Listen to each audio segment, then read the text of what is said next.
பெருமக்களுக்கும் அரங்கில் அமர்ந்திருக்கும் ஆன்றோர்களுக்கும் என்னை வழிநடத்திய ஆசானுக்கும் மேலும் என்னுடன் உறுதுணையாக இருக்கும் நண்பர்கள் அனைவருக்கும் என்னுடைய வணக்கத்தை தெரிவித்துக் கொண்டு நீண்ட நேரமாக கீழடியை பற்றி இவங்க என்ன சொல்ல போறாங்க அப்படிங்கிற ஒரு எதிர்பார்ப்போடு வந்திருக்கிற நண்பர்கள் அனைவருக்கும் என்னுடைய வணக்கத்தை தெரிவித்துக் கொள்கிறேன். மேலும் என் அன்பு மாணவ கண்மணிகள், எனக்காக முதல் வரிசையில் வந்து அமர்ந்திருக்கும் என் மாணவ கண்மணிகளுக்கும் என்னுடைய நன்றியை தெரிவித்துக் கொண்டு என்னுடைய உரையை ஆரம்பிக்கிறேன். கடந்த ஆகஸ்ட் மாதம் ஈரோடு மாவட்டத்தில் நடந்த புத்தக திருவிழாவில் வந்து அமர்நாத் ஐயா ஒரு வேண்டுகோள் வைத்திருந்தாருங்க. வேண்டுகோள் இல்லை, அவர் ஒரு அறிக்கையை சொல்லியிருந்தார். கீழடியை பற்றி அவர் பேசியிருந்தார். பேசி முடிச்சுட்டு என்ன சொன்னார் அப்படின்னா, ஆய்வுகள் செஞ்சுட்டு இருக்கிறதும் ஆய்வு அறிக்கைகள் கொடுத்துட்டு இருக்கிறதும் எங்களுடைய கடமை.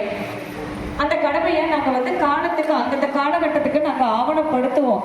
அது எங்களுடைய வேலை, நாங்கள் செஞ்சுக்கிட்டே இருக்கோம்.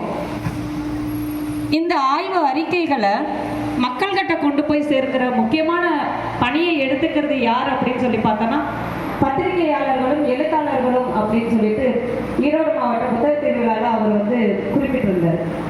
அவருடைய அந்த கருத்தை சிறமேற்கொண்டு யாழினியான எந்த தலைப்பில் பேசியிருக்க அப்படிங்கும்போது, இதுக்கு முன்னாடி ஒரு தலைப்பை தேர்ந்தெடுத்து பின்னாடி வேண்டாம், இப்போதைக்கு கீழடியை பற்றி பேசலாம் அப்படிங்கிற ஒரு முடிவோடு இன்னைக்கு கீழடி தமிழரின் தாய்மொழி அப்படிங்கிற ஒரு தலைப்போடு நான் உங்கள் முன்னாடி பேச வந்திருக்கிறேன். முதல்ல நம்ம கீழடியை பற்றி பேசுறதுக்கு முன்னாடி, என்ன இது கீழடியில என்ன நடந்துட்டு இருக்கு? அகழ்வாய்வுகள் நடந்துட்டு இருக்கு. அகழ்வாய்வுகள்னா என்ன? தொல்லியல் அப்படிங்கிற ஒரு துறை இருக்கு. அந்த துறை என்ன செய்யுது?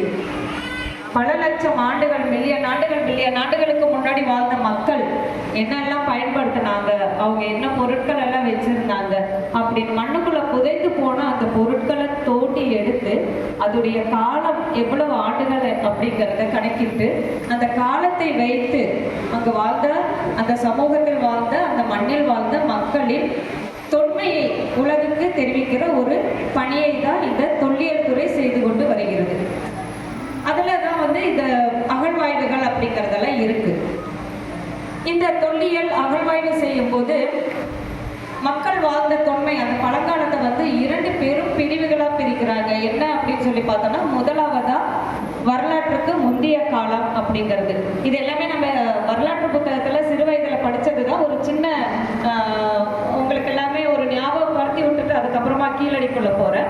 வரலாற்றுக்கு முந்தைய காலம், இங்கே வாழ்ந்த மக்கள் வந்து தன்னுடைய உயிரை தக்க வைத்து கொள்ள, தனக்கு உணவு வேணும் அப்படிங்கிற ஒரு காரணத்துக்காக முதல்ல அவங்களுக்கு அதுதான் தேவையா இருந்துச்சு, உணவு. அதுக்கப்புறம் விலங்குகள்கிட்ட இருந்து, இயற்கை சீற்றத்திலிருந்து தனக்கான ஒரு பாதுகாப்பு. இதுக்காக அவங்க கையில கிடைத்த கற்களை எடுக்க ஆரம்பிச்சாங்க. இதனாலதான் அவங்களுக்கு நம்ம வந்து கற்கால மனிதர்கள் அப்படின்னு சொல்லி பேர் வச்சிருக்கிறோம். அவங்க பயன்படுத்தின அந்த கற்களுக்கு கருவிகள், டூல்ஸ்ன்னே தான் சொல்லுவோம், கற்கருவிகள் அப்படின்னு சொல்லிட்டு சொல்லுவோம். இந்த கற்காலத்தை வந்து 3 பெரும் பகுதிகளாக பிரித்தாங்க. பழங்கற்காலம், இடைக்கற்காலம், புதிய கற்காலம் அப்படின்னு சொல்லிட்டெல்லாம் பிரித்தாங்க.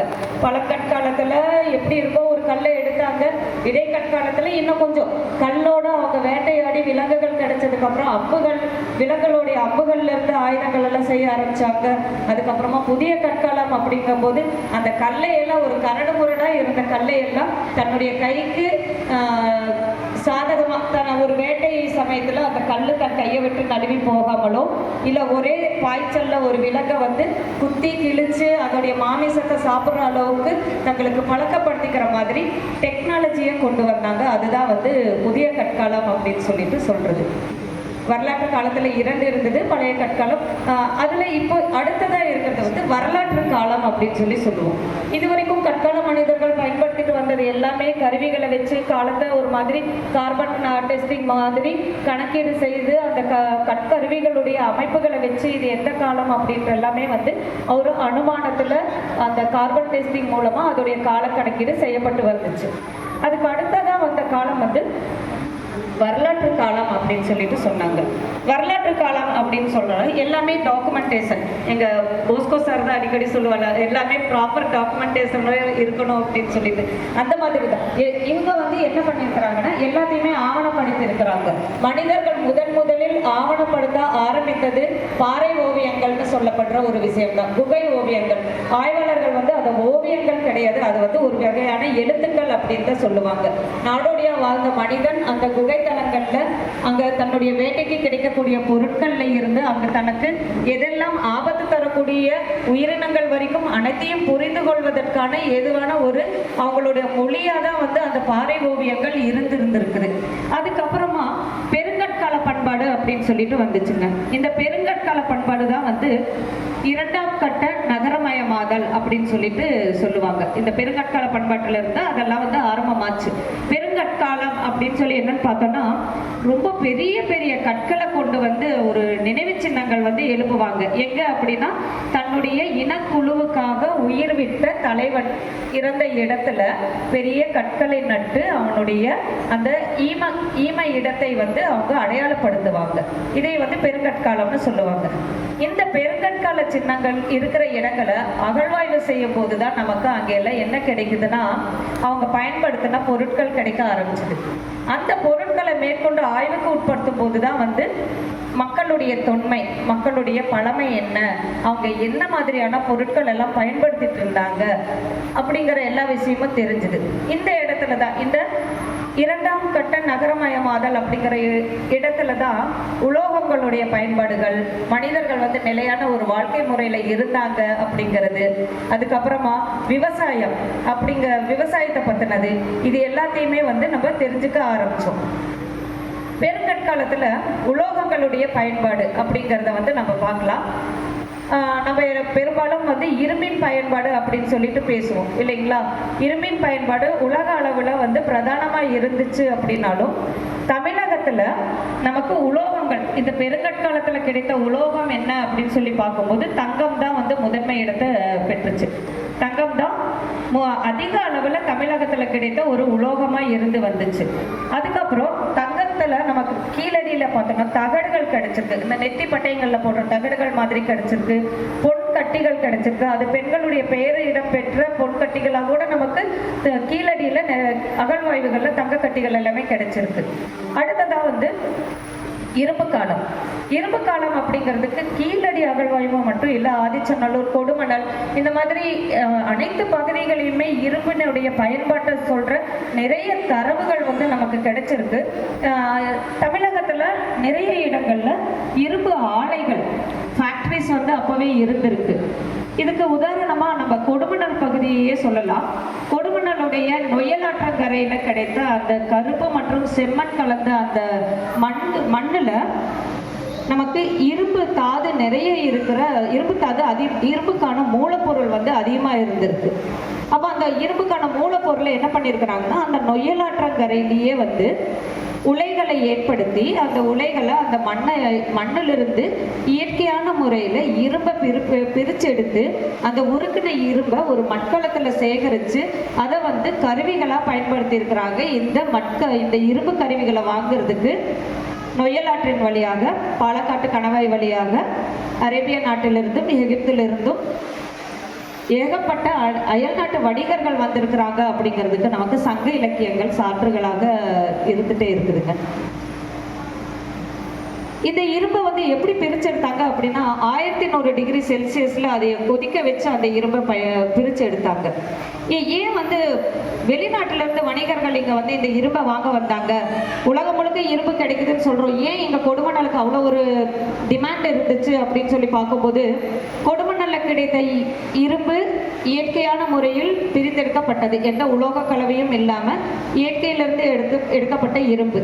அந்த இரும்பு சீக்கிரமா துருப்பிடிக்காது அப்படிங்கிற ஒரு காரணத்துக்காக அந்த இரும்புக்கு ரொம்பவுமே வந்து உலக அளவில் ஒரு டிமாண்ட் இருந்துட்டே இருந்துச்சு. அதுக்காக மக்கள் வந்து இங்க வந்துட்டு இருந்தாங்க.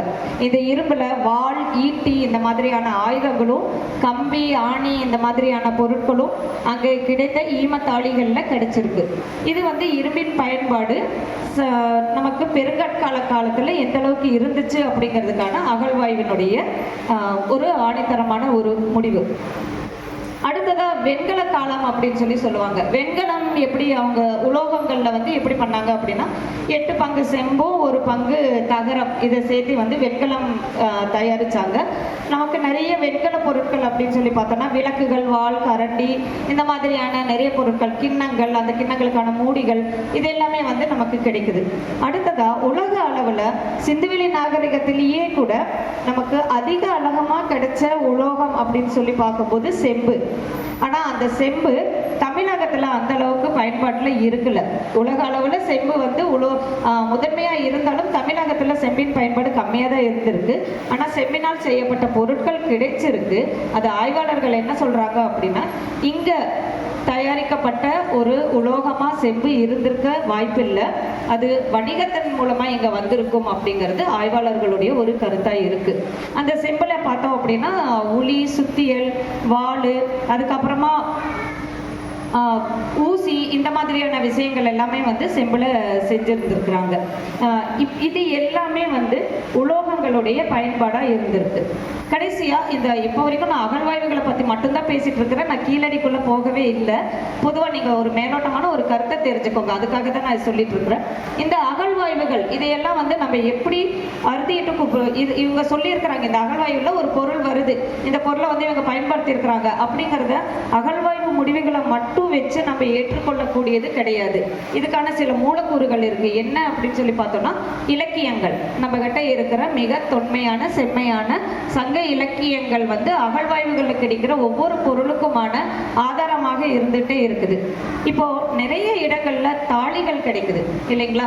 இந்த தாளிகள் வந்து சங்க காலத்துல இருந்துச்சு அப்படின்னு சொல்றதுக்கு களம்சை கோவே, களம்சை கோவே அப்படின்னு சொல்லிட்டு நிறைய சங்க இலக்கியம், ஒரு பாட்டு மட்டும் இல்லை, 2-3 பாடல்கள் சங்க இலக்கியங்கள்ல களம்சை கோவேன்னு சொல்லிட்டு இருக்கு. அதாவது தாளிகளை செஞ்சு கொடுங்க, என் கணவரோட என்னையும் சேர்த்து அந்த தாளியில வச்சு புதைச்சிருங்க, நான் அவரை விட்டு பிரிஞ்சு இருக்க விரும்பல அப்படின்னு சொல்லிட்டு புலவர்கள் பாடின மாதிரியான பாடல்கள் அந்த சங்க இலக்கிய பாடல்கள் அமைஞ்சிருக்கு. அதுக்கு உதாரணமா தாளிகள்ல இருந்து ஆண் பெண்ணுடைய எலும்பின் எச்சங்களை எடுத்து இருக்கிறாங்க. ஆய்வுகள்ல நிரூபணமாயிருக்கு. ஸோ நமக்கு தொல்லியலுக்கு அகழ்வாய்வுக்கு முதல் கூறாக அமைவது இலக்கியங்கள். அடுத்ததா கல்வெட்டுக்கள். நிறைய கல்வெட்டுக்கள், தமிழ் எழுத்துக்களுடைய கூடிய நிறைய கல்வெட்டுக்கள் வந்து தமிழகம் முழுவதும் நிறைய இருக்குங்க.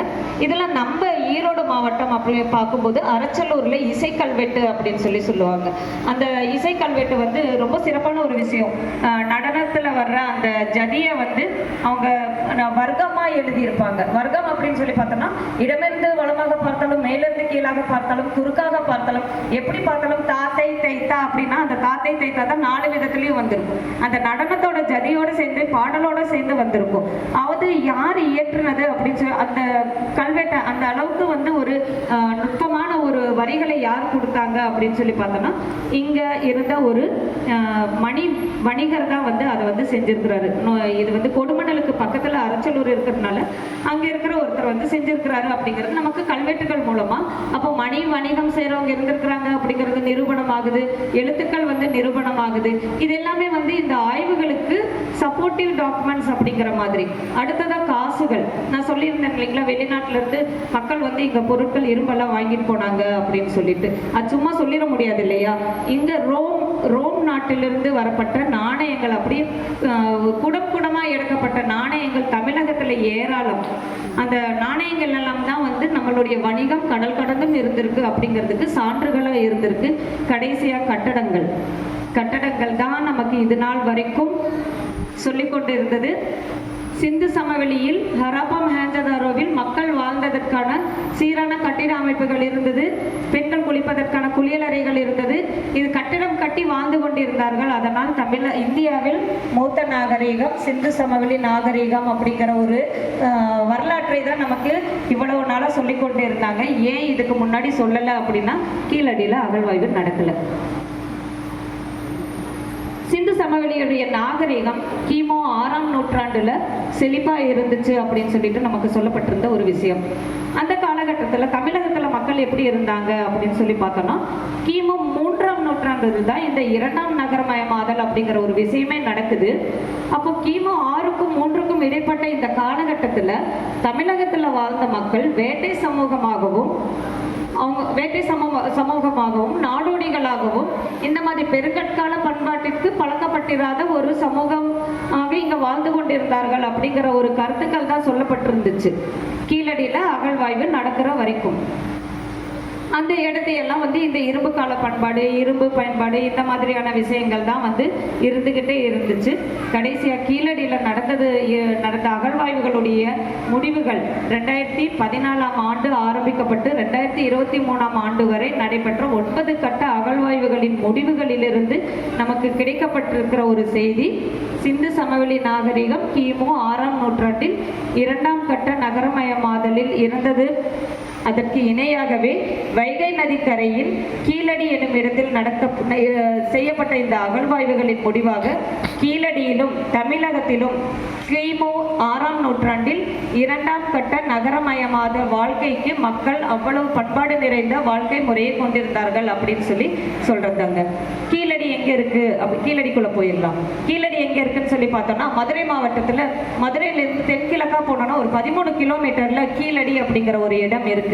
அந்த இடத்துல வந்து 110 ஏக்கர் அங்க தோட்டத்துல வந்து விவசாயம் செய்யும் போது தொடர்ந்து அங்க மண்பாண்டங்கள் கிடைச்சிட்டே இருக்கவும் அந்த தோட்டத்தோட உரிமையாளர் நம்ம சுந்தரண்ணா மாதிரி ஒரு நல்லவர், அவர் வந்து இங்க தொடர்ந்து தொல்பொருட்கள் கிடைச்சிட்டே இருக்கே அப்படின்னு சொல்லிட்டு அரசாங்கத்துக்கு அவர் தெரிவிக்கிறாரு.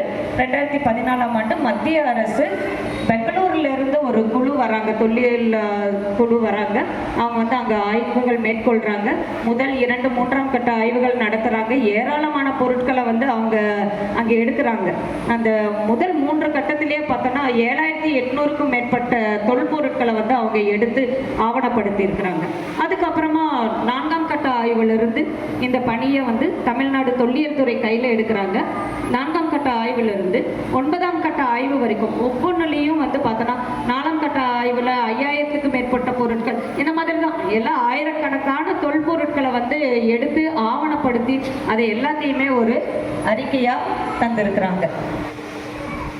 ரொம்ப நேரமா இந்த ஏதோ நான் சொல்லிட்டே இருக்கேன், 2ஆம் கட்ட நகரமயமாதல், 2ஆம் கட்ட நகரமயமாதல் அப்படின்னா என்ன? அது என்ன 2ஆம் கட்ட நகரமயமாதல்? ஒரு அகழ்வாய்வுகள்ல கிடைக்கும் பொருட்கள் மக்கள் வந்து ஒரு வாழ்விடம் கட்டுமானங்களோட ஒரு நல்ல ஒரு கட்டுமானத்தை அமைச்சுக்கிட்டு, அதாவது நாடோடியா இல்லாம நிலையான ஒரு வாழ்வியலுக்கு வந்துட்டான் அப்படிங்கிற ஒரு நிரூபணம் அதுக்கு தேவைப்படுது. அடுத்ததா அவங்க வாழ்ந்த பரப்பளவு, இனக்குழுக்கள் அப்படின்னு சொல்லி பார்த்தோம்னா ஒரு குறிப்பிட்ட இடத்துல மட்டும் இருப்பாங்க. அந்த மாதிரி குறிப்பிட்ட இடத்துல ஒரு இனக்குழு 2 இனக்குழுங்கிற மாதிரி இல்லாம அவங்க வாழ்வியல் பரப்பளவு வந்து அதிக அளவான பரப்பளவா இருந்திருக்கணும் அப்படிங்கிற ஒரு கூரை வந்து வச்சிருக்கிறாங்க. அதுக்கப்புறமா அங்க வாழ்ந்த மக்கள் அவங்களுக்குள்ள மட்டும் சமூக உறவு வச்சிருந்தாங்களா, இல்ல வணிக தொடர்பு, உள்நாடு வெளிநாடு வணிக தொடர்பு வச்சிருந்தாங்களா அப்படிங்கிறது. அதுக்கு அடுத்ததா வணிக தொடர்பு இருக்கு அப்படின்னாலே அதுக்கான வணிக பெருவழிகள் இருந்திருக்கும். எவ்வளவு பெருவழிகள் இருக்கு அப்படிங்கிறது. அதுக்கப்புறமா தொழில்நுட்பத்திறன் என்ன அப்படிங்கிறது. அதுக்கப்புறமா அங்க பல்வேறு இனக்குழுக்கள் இருந்தாங்களா, ஆடம்பர பொருட்கள் பயன்படுத்தினாங்களா, எழுத்துக்களுடைய பயன்பாடு இருந்துச்சா, மொழியியல் கட்டமைப்பு இருந்துச்சா, கல்வி அறிவோடு இருந்தாங்களா, தொழிற்கூடங்கள் அவங்க வச்சிருந்தாங்களா, இந்த மாதிரி பல கூறுகளை வச்சுதான் வந்து இந்த 2ஆம் கட்ட நகரமயமாதல் அப்படிங்கிற ஒரு விஷயத்தை வந்து சொல்றாங்க.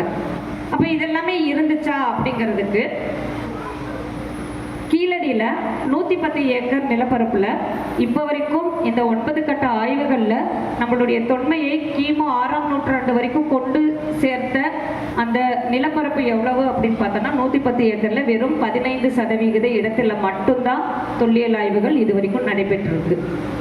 மீதி அரசு நிதியுதவி செய்யும் போது மேற்கொண்டு அகழ்வாய்வுகள் நடக்கும் போது இந்த கிமு 6ங்கிறது அதுக்கும் முன்ன நோக்கி போறதுக்கான வாய்ப்புகள் இருக்கு. அடுத்ததா முதன்மையான தொழிலா வேளாண்மை இருந்திருக்கு. மிக சிறப்பான வேளாண் தொழில் நடத்தி இருக்கிறாங்க.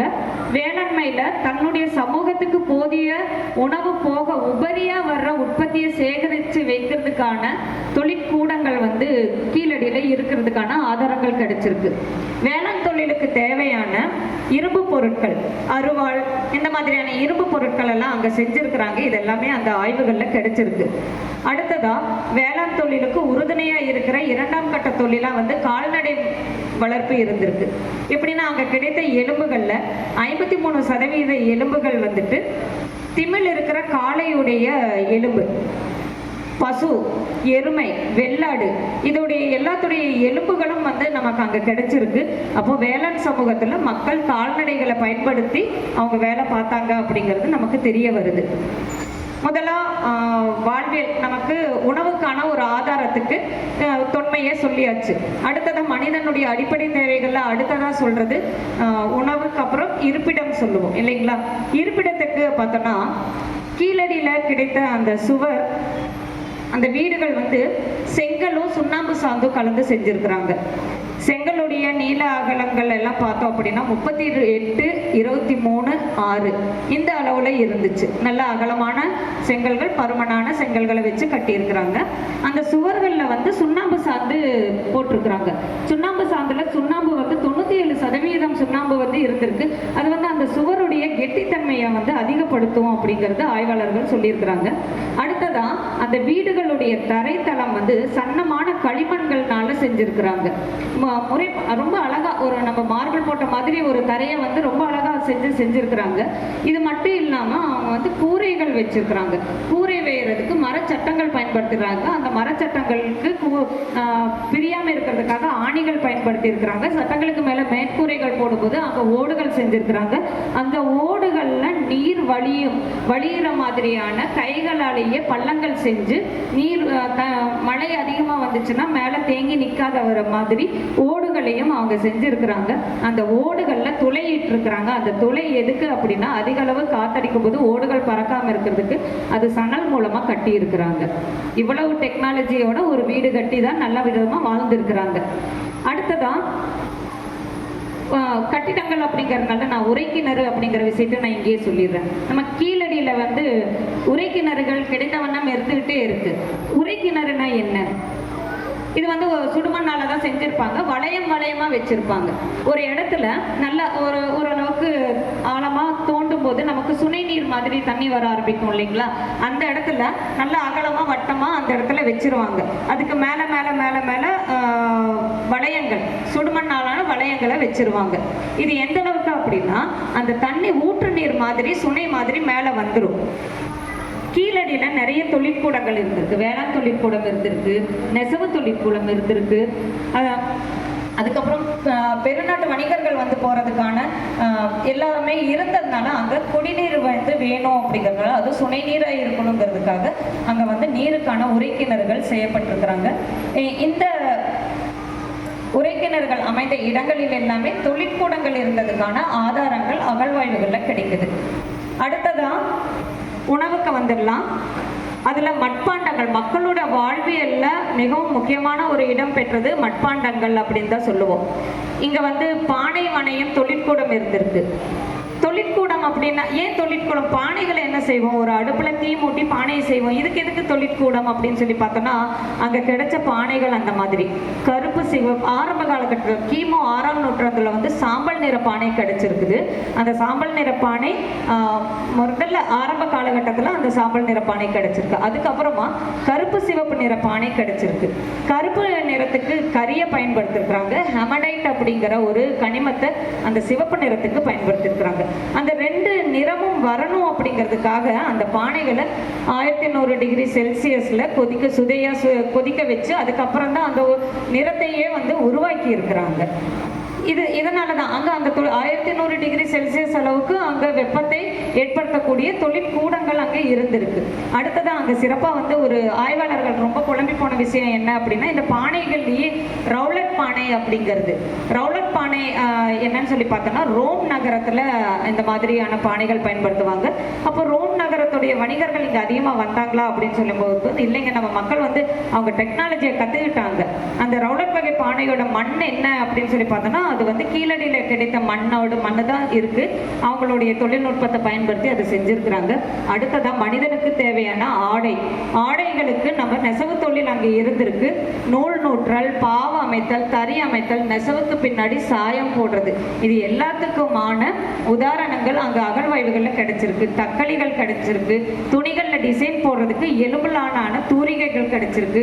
தறியில் தொங்க விடுறதுக்கான கருங்கள், குண்டுகள், செம்புனால் ஆன ஊசி, இந்த மாதிரியான விஷயங்கள் எல்லாம் கிடைச்சிருக்கு. கடைசியாக அந்த துணியை வந்து சாயம் போடுறதுக்கான மண்கலங்களும் சுடுமண் பாத்திரங்களும் அங்கே கிடைச்சிருக்கு.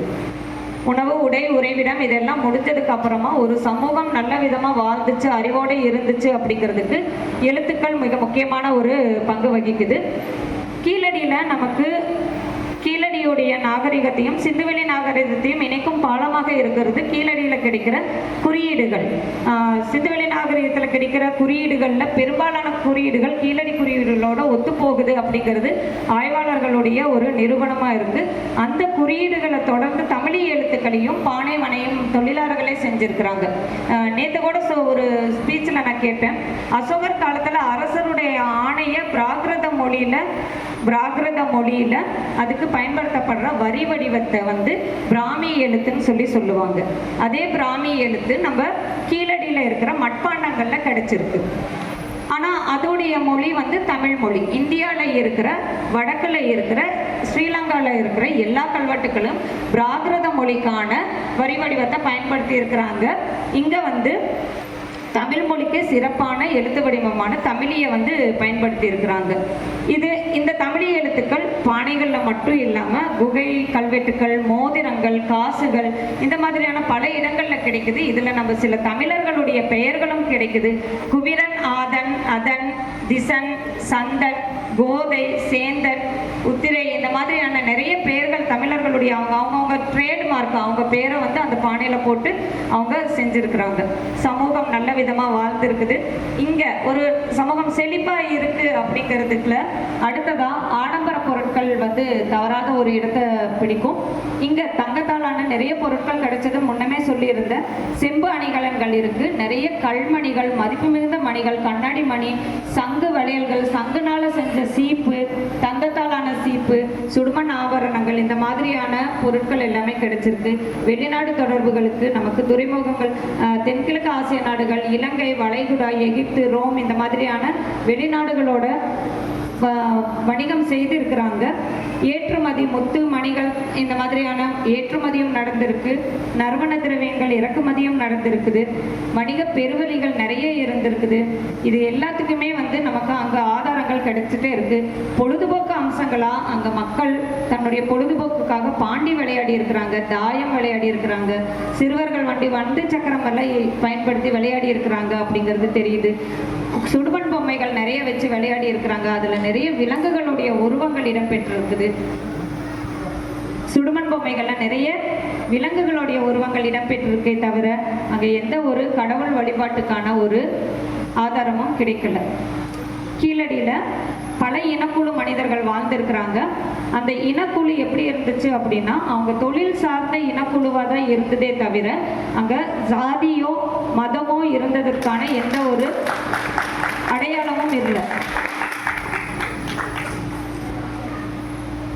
சிந்துவெளி நாகரிகத்தில் பசுபதி உருவம் குறித்த ஒரு குறியீடு கிடைச்சது.